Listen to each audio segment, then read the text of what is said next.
It matters who you are married to. It matters who you decide to submit yourself to. Many times we put an emphasis on marriage, but then where it seems like some people are very lax, or they put their guards down when it comes to a ministry or a church that they're under. But we're gonna stick to marriage. I usually don't talk about marriage, but one of the things that I will say is the reason why it matters who you are under is because that person can literally build you up, or they could break you down.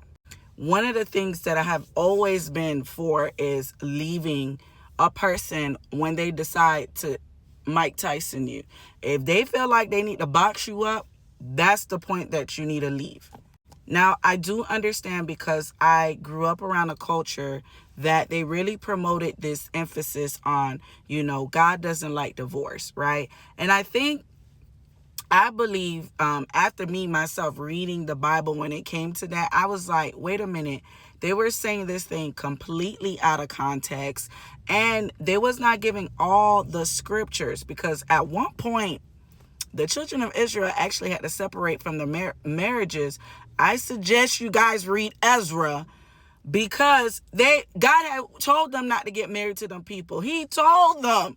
He was like, I told you not to get married to these type of people. Why would you do something like that? Anywho, I will forever be a person that I'd rather you get divorced than you end up dead. I'd rather you get divorced than you end up dead. There's a person that I knew, that I grew up with, and the only reason why I know I could say this story is because the person will never put it in a book or whatever. Even if I convinced them, they would never put it in a book. Anywho, this woman got married to a monster, and the crazy thing about it is she got married to the monster as a virgin, and every time she had a child, he would tear her up. I'm talking about bloody. Tear her up.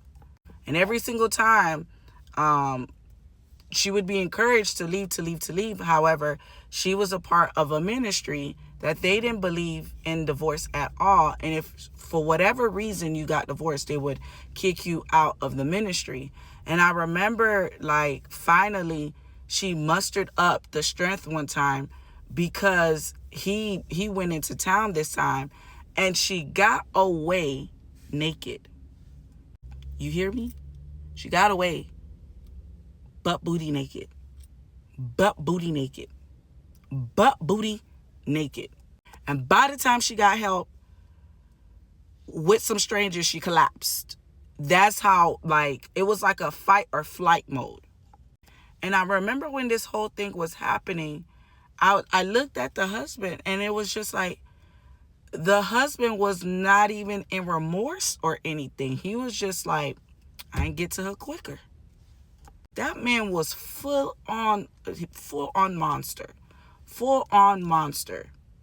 But the crazy thing is, when I saw this as a child, I always had the heart that anytime I met any woman, and I know for a fact that they imply it, or they mustered it, or they said it, we have no course of action. I'm not praying for you. Go to the police.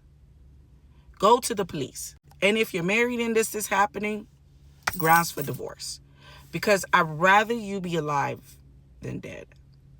Don't know who this for. Anywho, I hope you remain faithful to stand with God.